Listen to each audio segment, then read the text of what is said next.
इधर class, pairing of electron की कैसे होगी? जब फोर्थ वाला इलेक्ट्रॉन आएगा तो उसकी पेयरिंग कैसे होगी? दो कंडीशन थी, या तो वो पेयर अप करेगा या तो वो हायर एनर्जी लेवल में चला जाएगा, यही दो कंडीशन थी। और ये कंडीशन किसके ऊपर डिपेंड करती है? किस चीज के ऊपर डिपेंड करेगी? क्या वो पेयर करेगा कि ऊपर जाएगा? Strong ligands.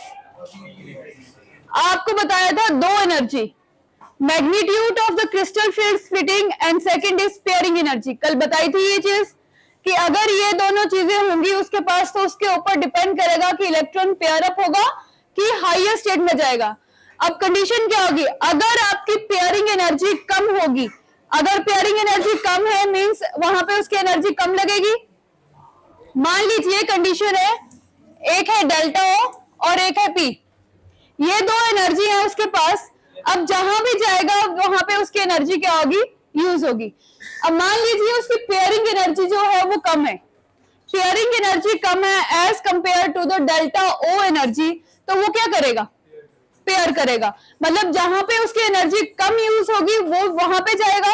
अगर उसकी पेयरिंग एनर्जी कम है तो वो लोअर स्टेट में दूसरे इलेक्ट्रॉन के साथ पेयर अप हो जाएगा। और अगर उसकी डेल्टा ओ की वैल्यू कम है तो वो क्या करेगा? Move to the higher state. लिखिए इन पॉइंट्स को। If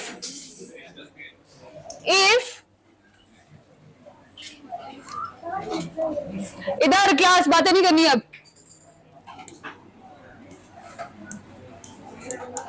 If delta O is less than P,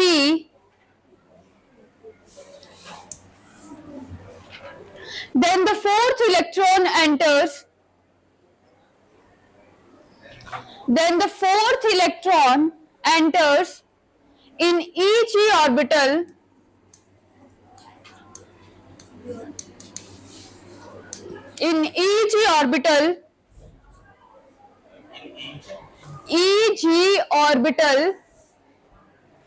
giving the electronic configuration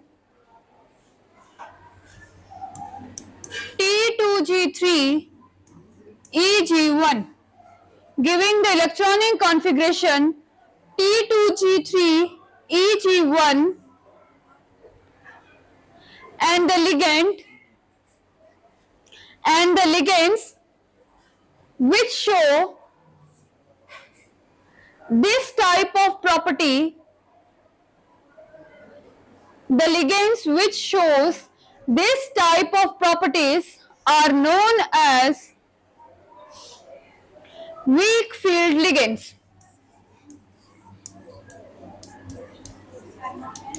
Weak field ligands are known as weak field ligands. Number 2, if delta O is greater than P, if delta O is greater than P, then the fourth electron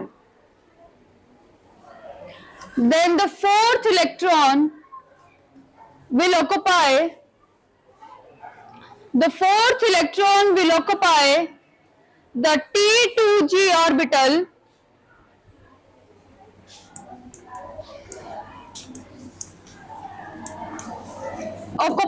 T2G orbital and gives the electronic configuration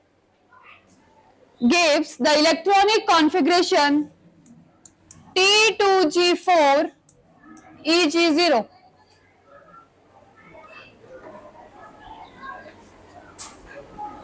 And the ligands which shows this type of property is known as strong field ligands. Strong field ligands. And form the low spin complexes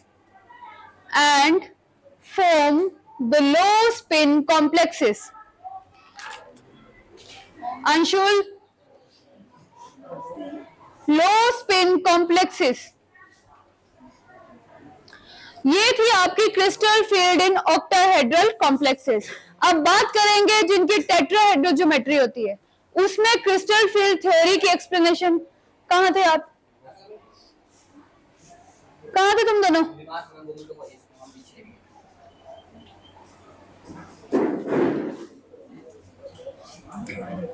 Your next is the crystal field theory in tetrahedral crystal field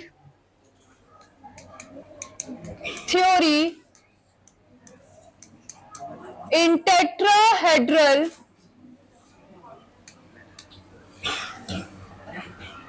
coordination entities। कल आपने बात की थी octahedral entities के बारे में, मतलब octahedral जिसके पास 6 लिगेंड्स प्रेजेंट होंगे। वहां पे बात की थी कि जब आपकी रिपल्शन होती है इलेक्ट्रॉन्स की, जब एक ऑर्बिटल दूसरे ऑर्बिटल में आपस में ओवरलैप करेंगे तब इलेक्ट्रॉन के बीच में क्या होगी, repulsion.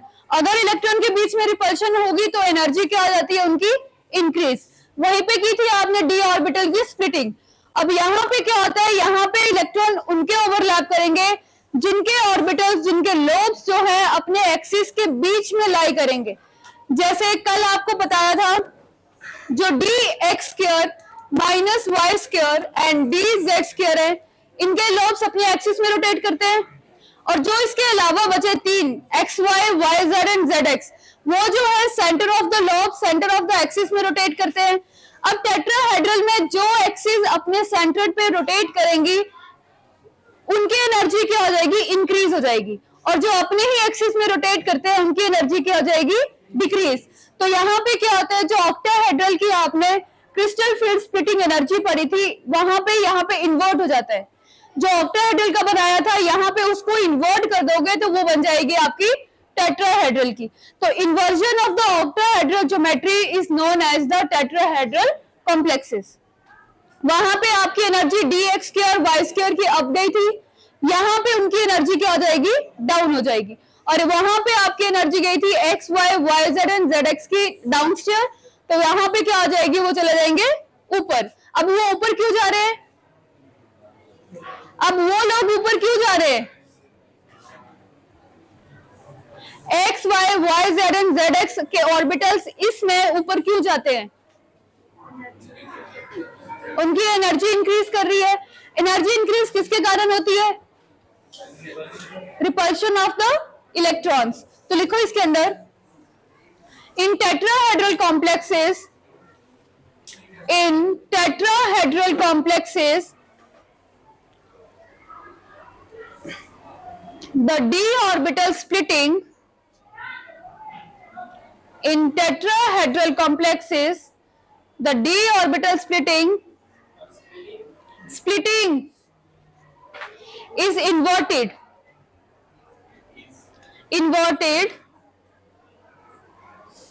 and is smaller as compared to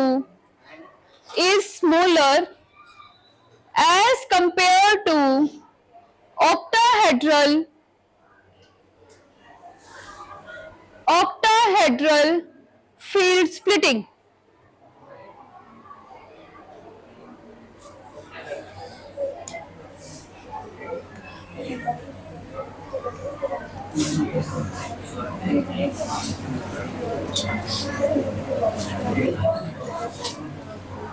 अब सेम आपने स्ट्रक्चर बनाना है जैसा आपने ऑक्टाहेड्रल में बनाया था, बस चेंजिंग क्या होगी, जो यहाँ पे ऑर्बिटल थे वो चले जाएंगे ऊपर और ऊपर वाले कहाँ आ जाएंगे, नीचे। बनाइए अब इनको।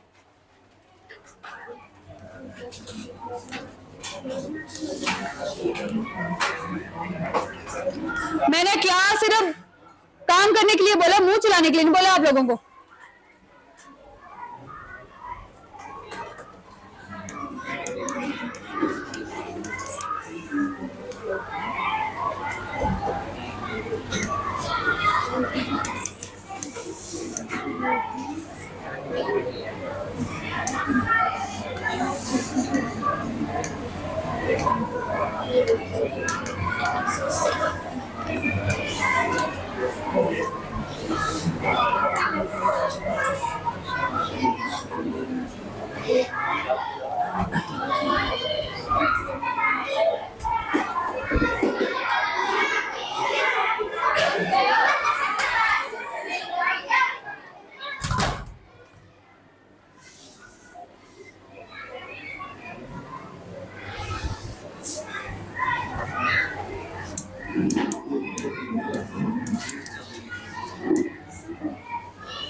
अब बताइए किसके ऑर्बिटल्स नीचे आएंगे और कौन से ऑर्बिटल ऊपर जाएंगे?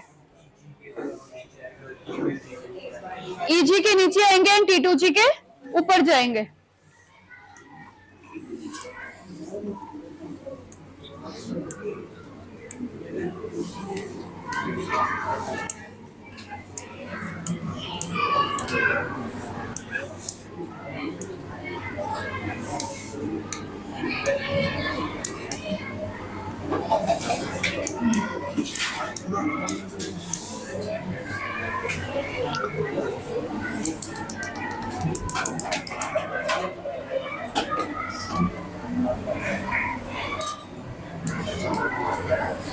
अब यहां पे इस लेवल की एनर्जी क्या हो जाएगी?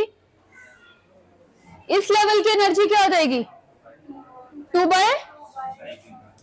2/5 डेल्टा टी एंड ये हो जाएगी 3/5।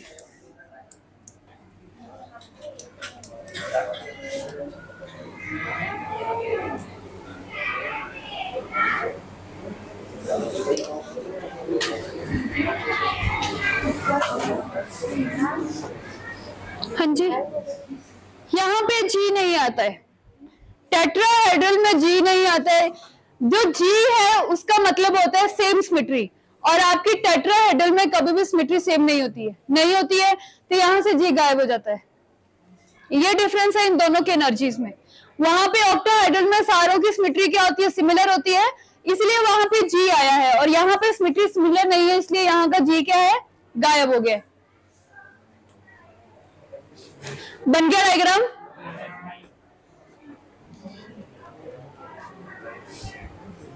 वहां पे हमने लिखा था डेल्टा ओ, यहां पे हम लिख रहे हैं delta T. What is the meaning of delta T? Energy of the tetrahedral. लिखिए,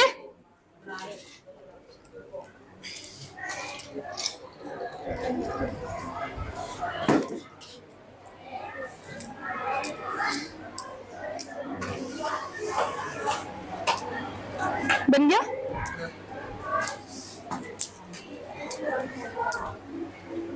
In tetrahedral complexes,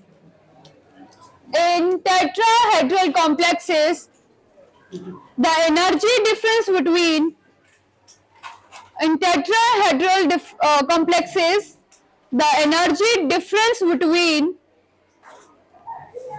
two sets of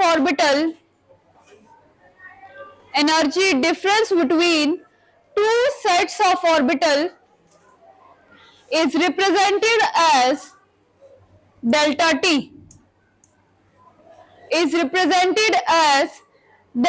t, where the subscript t stands for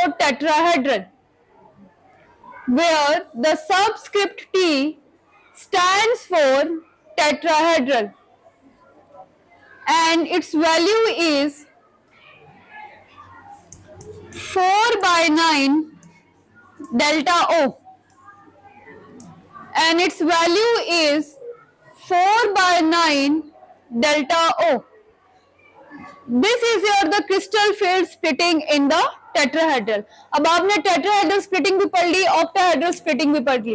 यहाँ पे आपने वीक लिगेंड्स कौन से होते हैं, स्ट्रॉन्ग लिगेंड्स कौन से होते हैं, ये इन्फॉर्मेशन भी आपको मिल गई। जो इन्फॉर्मेशन आपको वैलेंस बॉन्ड थ्योरी से नहीं मिली थी, आपको क्रिस्टल फील्ड थ्योरी से मिल गई। अब वैलेंस बॉन्ड थ्योरी से आपको कलर ऑफ द कंपाउंड के बारे में भी नहीं पता चला था, यहाँ पे आपको कलर ऑफ द कंपाउंड के बारे में भी बताया जाएगा। कलर ऑफ द कंपाउंड किसके थ्रू होती है? आपने डीएनएफ ब्लॉक में पढ़ी थी, due to the DD transition. और डीडी ट्रांजिशन क्या है? Splitting of the orbitals. और स्प्लिटिंग ऑफ द ऑर्बिटल किसने बताया आपको? Crystal field theory. अगर स्प्लिटिंग ऑफ द ऑर्बिटल ही नहीं होगी तो आपके कलर कंपाउंड नहीं होंगे। और splitting of the d orbital तब तक होती है जब तक उसके पास अनपेयर्ड इलेक्ट्रॉन प्रेजेंट होंगे। अगर किसी एटम के पास, किसी मेटल के पास अनपेयर्ड इलेक्ट्रॉन्स है तो अनपेयर्ड इलेक्ट्रॉन्स क्या है? दूसरे के साथ पेयर करने के लिए जाएंगे। जब उनकी पेयरिंग होगी तो उनके बीच में क्या होगी? रिपल्शन होगी, एनर्जी इंक्रीज होगी। एनर्जी इंक्रीज होगी तो उनके ऑर्बिटल्स क्या करेंगे? स्प्लिट कर जाएंगे। और अगर अनपेयर्ड इलेक्ट्रॉन नहीं प्रेजेंट है तो स्प्लिटिंग भी नहीं होगी, अगर स्प्लिटिंग नहीं होगी तो वो कलर भी शो नहीं करेंगे। तो कलर किसके कारण है? Due to the unpaired electron present in the orbitals and due to the dd transition, that is splitting of the d orbital into the two sets। अगर आपके पास ये स्प्लिटिंग हो रही है तो वो कंपाउंड क्या करेगा? कलर भी शो करते हैं। तो नेक्स्ट लिखिए colour of the coordination compounds. Colour of coordination compounds. Color of the coordination compound। अगर किसी सेंट्रल एटम के पास लिगेंड प्रेजेंट होंगे तो क्या वो कलर शो करेगा? एक कॉम्प्लेक्सेस कैसे बनते हैं? सेंट्रल एटम और उसके पास क्या होते हैं? लिगेंड्स। अगर लिगेंड्स ही नहीं है उसके पास तो क्या वो central atom colour compound show करेगा? नो। और अगर उसके पास लिगेंड्स हैं पर अनपेयर्ड इलेक्ट्रॉन नहीं है तब करेगा? अनपेयर्ड इलेक्ट्रॉन अगर नहीं है तब करेगा? नहीं करेगा। जब तक उसके पास लिगेंड्स होंगे और अनपेयर्ड इलेक्ट्रॉन होंगे तभी वो कंपाउंड क्या करेगा? कलर शो करेगा। तो लिखिए इसके बारे में, the colour in the coordination compound is due to d transition of the color of the coordination compound is due to the d transition of orbitals।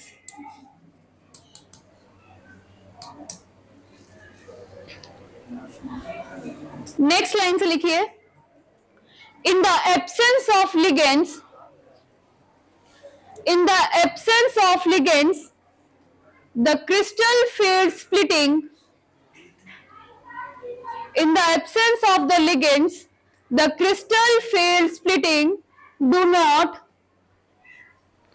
occur and hence the compound are colorless, hence the compounds are colorless।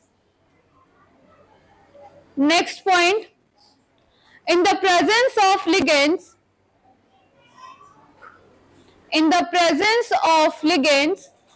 the crystal field splitting occur and hence the compound show color, and hence the compound shows color।